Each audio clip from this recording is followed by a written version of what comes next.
Today we're going to make cranberry almond biscotti. So we're going to start with our mixing bowl and our softened butter.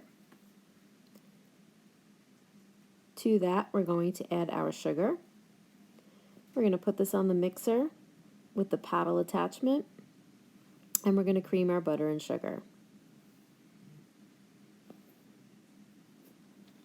Begin mixing until the sugar begins to break down. It'll become nice and light and fluffy. We will add our eggs and we'll scrape down the bowl. We're always scraping down the bowl to incorporate all of our ingredients. Give it one last mix. And we'll set aside as we work on the remainder of our ingredients. So now we're going to take a piece of parchment paper and our sifter. We are going to put our flour, cinnamon, baking powder, and salt into the sifter. This will break up any clumps and will also help to mix all of our ingredients together. So you can use this sifter, you can use a strainer, you can use just a whisk in the bowl, anything that will break it up and mix in all in your ingredients.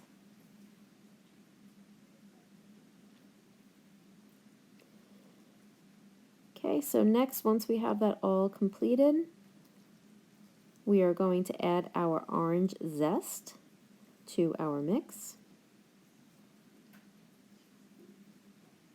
And now we'll gather up our parchment paper, turn the mixer on to slow speed, and begin to add our dry ingredients in slowly.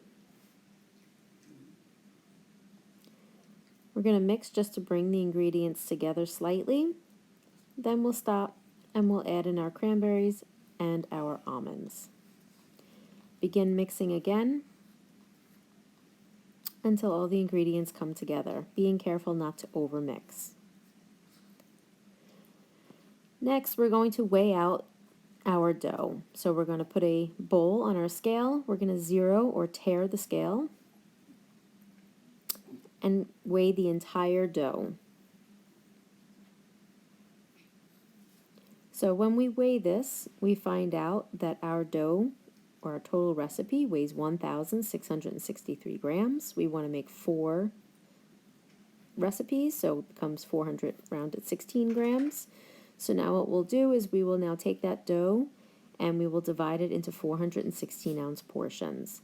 So I basically just hold on to any of my scaling bowls before I wash them, and I'll just use that to scale the weight. So I'm going to do this 4 times, dividing the dough into 416 grams.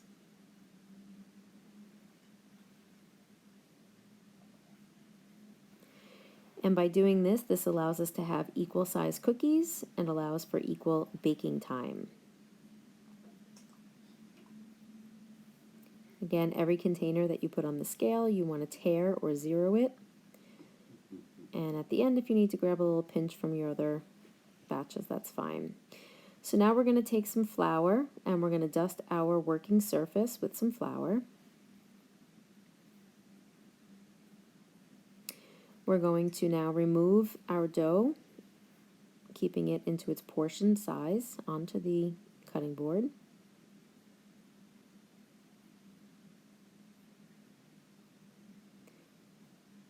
And we'll just move our bowls over to the sink, and now we'll get ready to shape our dough. So we have parchment paper lined sheet pans, a little more flour on top so this does not stick to our hands, and we're simply going to roll this out to a log the length of the sheet pan. Very carefully pick it up and transfer it over. We're going to put 2 logs per sheet pan because it does need space to spread when it bakes. Again, use just enough flour to keep it from sticking. And just make sure it's a nice even thickness. We're going to transfer this to the oven. We'll continue on with our next 2 pieces.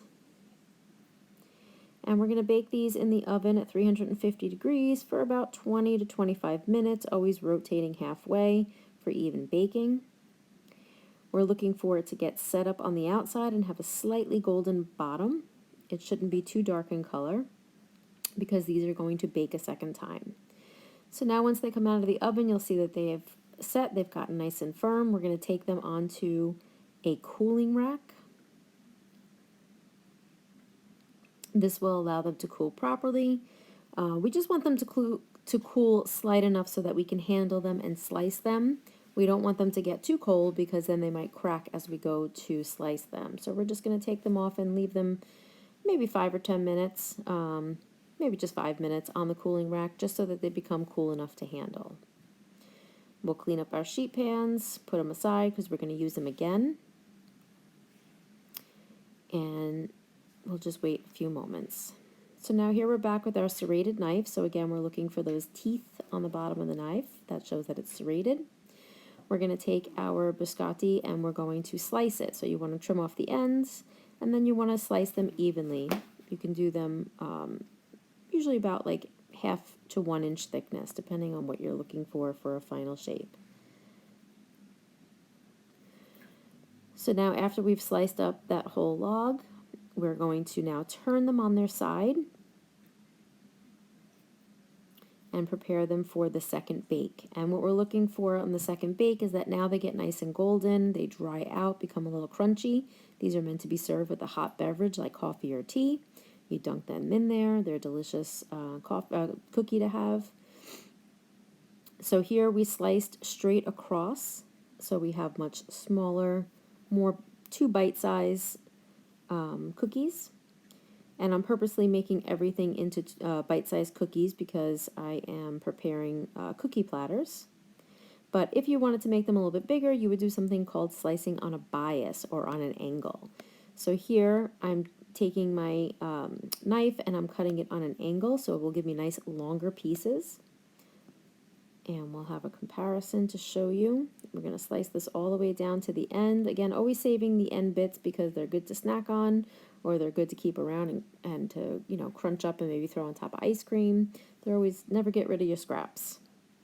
So here's a picture of the bias, which is on top, and the shorter one, which is on the bottom. So you'll decide how you're going to slice these based on what you're using them for.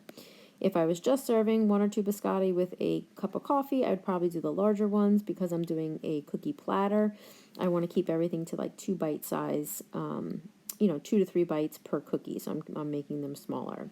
So that's just showing you the difference there.